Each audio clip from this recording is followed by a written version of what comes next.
So as you can see, I am standing in front of a mural, and that mural happens to be of a friend of mine named Gold, Bettina Gold Wilkerson, Poet Gold. And if you don't know her, now you know. You should know. Because this video is about using your art as activism, or as Gold calls it, artivism. And so, little backstory is that I come here every morning, I drive right past this barn, and this is where I run.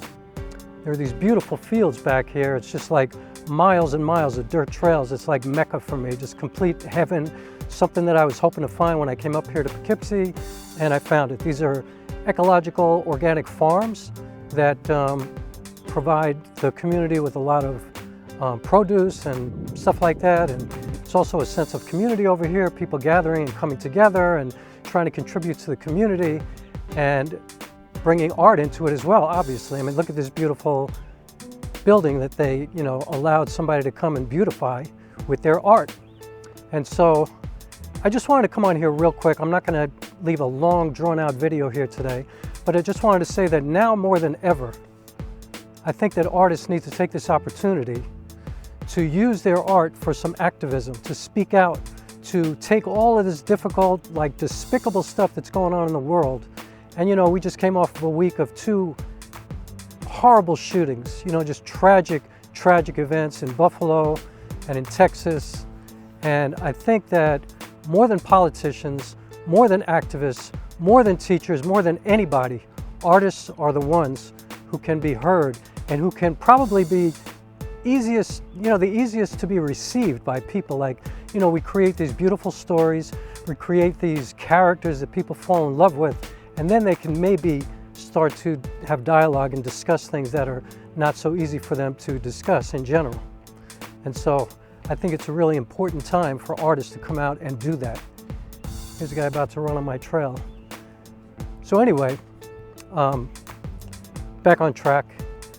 I wanted to talk real quickly about some of the things that I did this week. So I got to work with my friend Baba Israel this week. I documented some hip hop and poetry workshops and music workshops that he did at a middle school up here. And I was just so moved by the whole experience. I mean, it was honestly the first time that I had ever been involved in a workshop like that where I wasn't the performer.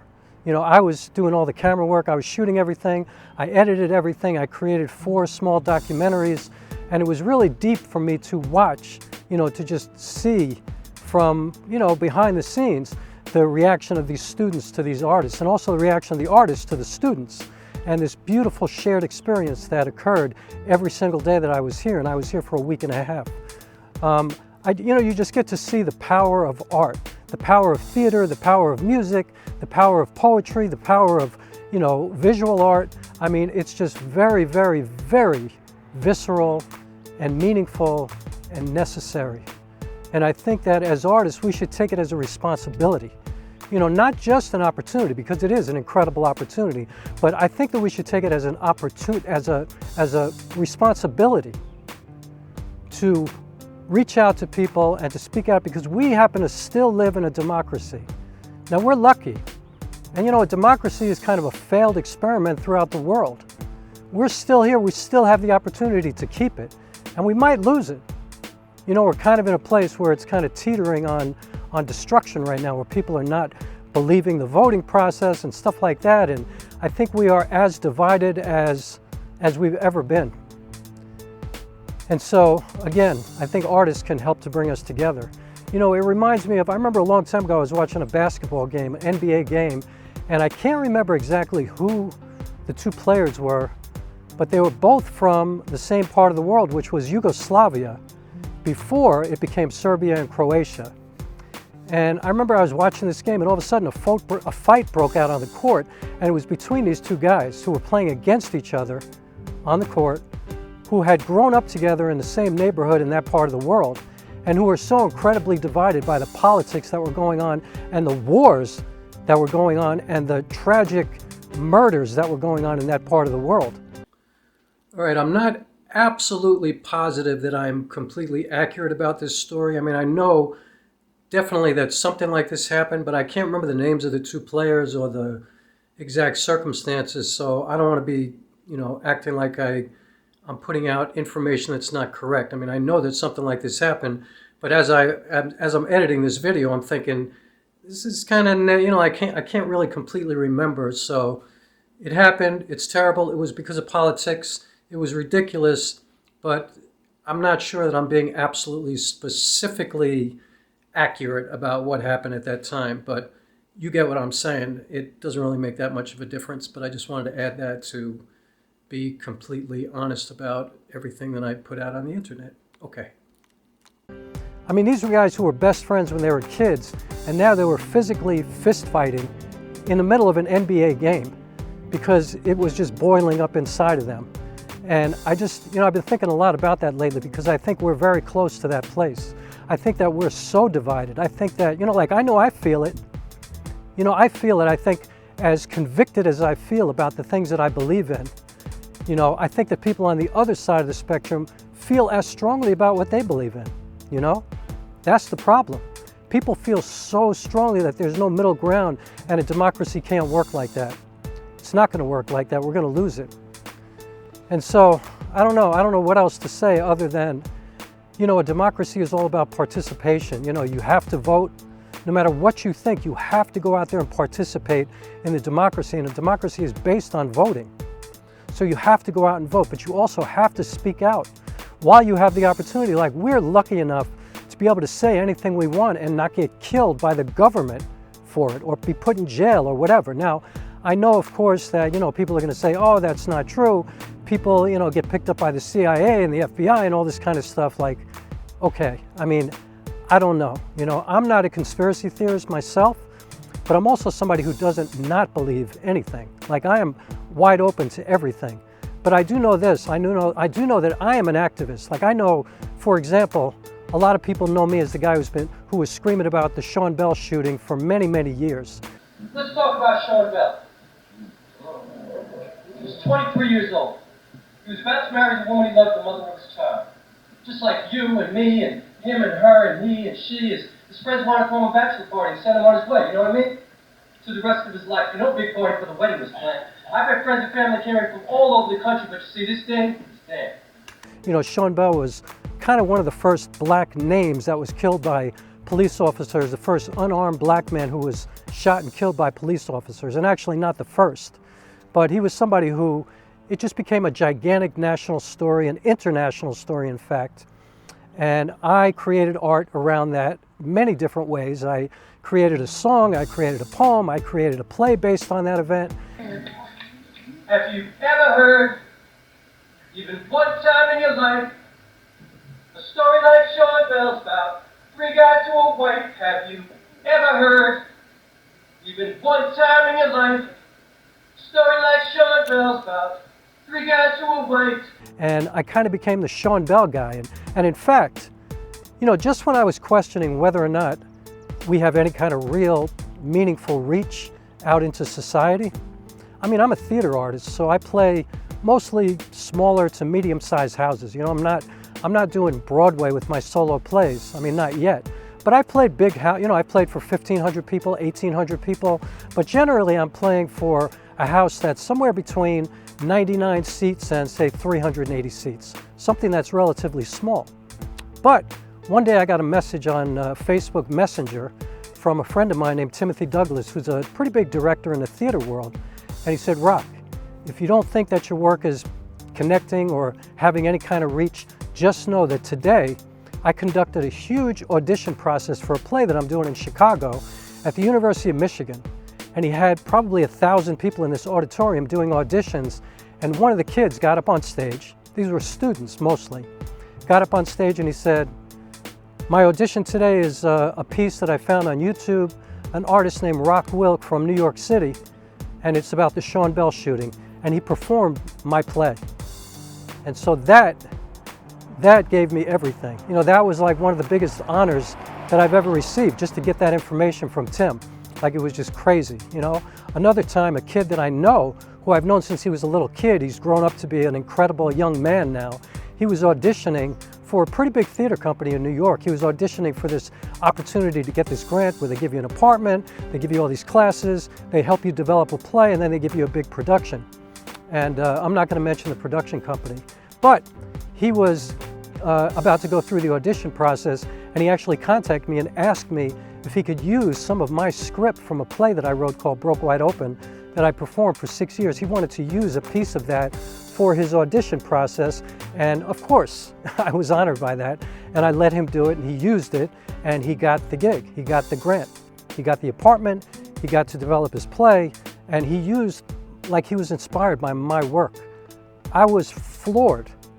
I mean, I was so humbled by that. I mean, it's so incredible, and so it just kind of tells me that this works. You know, Gold, you know, my friend Gold is now doing work for the American Heart Association. She's doing so many big things, and she's just really a local artist up here in Poughkeepsie, New York. I mean, she's from New York City, but she's lived up here in the Hudson Valley for a very long time.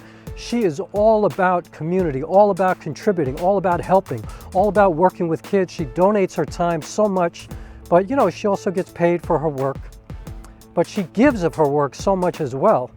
And she's a legend up here, as you can see, because obviously somebody was inspired enough to make this big ass mural about her, of her, that's gonna live here for as long as the environment allows it to. I mean, that's a great honor. And Gold is out here doing the work every day. You know, she's got a lot of challenges in her life.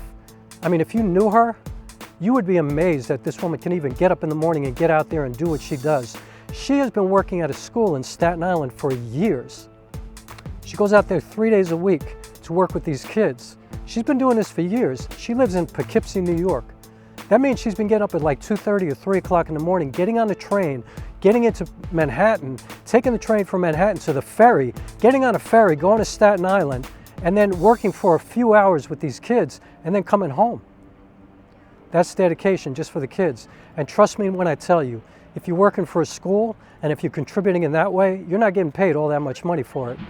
And so that is some serious commitment to contributing to the community, to the youth, to the people who are going to move forward and kind of take on this society that we have now as adults. And so I'm just saying, if you're an artist, if you're writing plays, if you're writing poetry, if you're writing music, if you're creating visual art, you know, like my friend Alice Mizrachi, who has her amazing activist art all over the world. But that they also talk about either social issues or political issues, but in a very kind of optimistic, positive way, as opposed to, we think of activists and sometimes we think of things that are a little bit more aggressive or negative. So I try to take that kind of positive approach of sharing ideas and influencing people that way. All over the world. If you're an artist, take the opportunity to write about something meaningful, to do something that's going to contribute to a better world, to kind of elevate us to a higher place, to bring people together instead of pushing people apart. And you know, the thing is, write about what you believe in. Don't stand in the middle. Write about what you believe in, but turn it into something beautiful. You know, like take these things that people find difficult to talk about. Like in my case, it's racism, it's gentrification, it's homophobia, it's misogyny, it's xenophobia. I take these issues like white privilege, and I'll create like 4 characters that people have to fall in love with, these beautiful kids, and I'll, you know, create a story that people just relate to, you know, that everybody could relate to, and then I'll do Q&As after every show, and you know, I'll find that I'll be in a theater with all kinds of different people from all over the place, from all kinds of different parts of the world, different parts of the country, different parts of the neighborhood, whatever, people who believe in different things. Put them in this sacred performance space.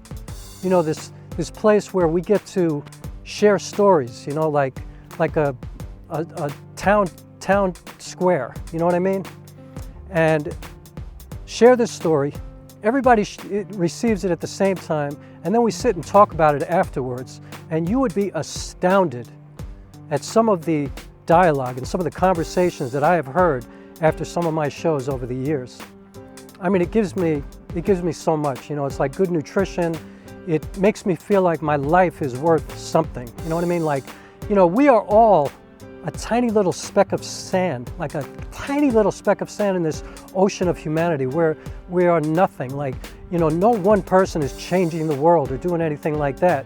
But imagine if every single speck of sand like that contributed something locally, and it just grows, you know, like that kid in Michigan who did my poem. you know, to audition for a big play, for a moment that meant everything in his life, I'm sure. I mean, I started that on the corner of Classen and DeKalb in Brooklyn, right in front of the G train one day. I literally wrote that poem, I wrote that song there, and that song eventually became a poem, and that poem eventually became a play. And that play was seen by thousands and thousands of people. I performed that play for 5 years all over the world. It was the same thing with the play that I did before that. And so even if I perform for one person, 12 people, 50 people, 1,500 people, whatever, somebody, if they're moved by it, is going to go talk to somebody about it. They're going to send somebody else, and they're going to share it with their friends. And, you know, I developed a huge social media following because of that kind of work. And it's like you never know who's going to receive your work, you know, who's going to get hold of it and share it with the world, especially in this world of social media. You have no idea what's going to catch on. And even if it doesn't catch on in a gigantic way, you're contributing. Even if you contribute to 10 people, 50 people, 100 people, whatever, multiply that by everybody in the world, or every artist in the world, at least in this case, who I'm talking about. You know, multiply that by all the artists. I mean, that's a lot. That's contribution. That means something. You know, that counts for something. And so take this opportunity to be that person, to contribute, to give of your work. And you know what? Maybe then there can be some change. I mean, I don't know, you know, I like to think of myself as a pretty optimistic person, but I also at the same time, I feel like nothing that's going on now is really going to change all that much in our lifetime. But yet I still feel like it's my responsibility, and I feel like it's every artist's responsibility to try to push us forward at least just a little bit, because we're just on this earth for a little while. You know, life is very fleeting. You know, there's millions and billions of years in this galaxy, in this universe. We are here for such a short amount of time. But if everybody pushes things forward a little bit, then, you know, a generation from now, 2 generations from now, 10 generations from now, it's going to get better. And it might get worse before it gets better, because revolution is like that. You know, sometimes things go backwards before they go forward. But wherever we are in the revolution, it's our time. It's our responsibility to push it forward a little bit right now. And so take the responsibility and do what you could do. Take your work and give it to the world, you know, and start right now with your best friend, with your family, with your spouse, with your kids, with whoever is right next to you. And then if you have the opportunity, go to an art gallery and perform. Go to a small theater, go to a school, go to a big theater. You know, be ambitious about your work. And, you know, for me, I'm always trying to get to the biggest audience possible, but not because I'm so ambitious about, you know, I have no interest in being a celebrity or anything like that. I just want to share my work with everybody on the planet Earth. I mean, that's how I feel.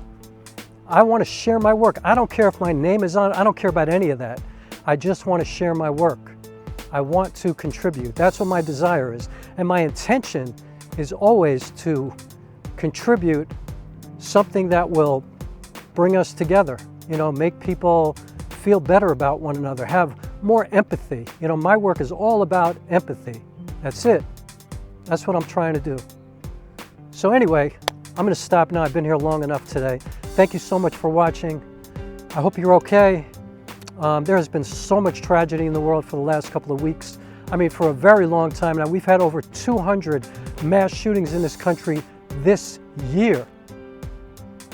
So many people have lost family members, lost children this year alone. We have to do something about that. So I'm not going to speak about politics right now, but I am just going to say, contribute something, have some empathy, have a heart, fix your heart, grow your empathy, get your love out there. Listen, pay attention. All right? Thanks so much for watching. It's my honor to have you here, and I'll see you on the next one. Peace.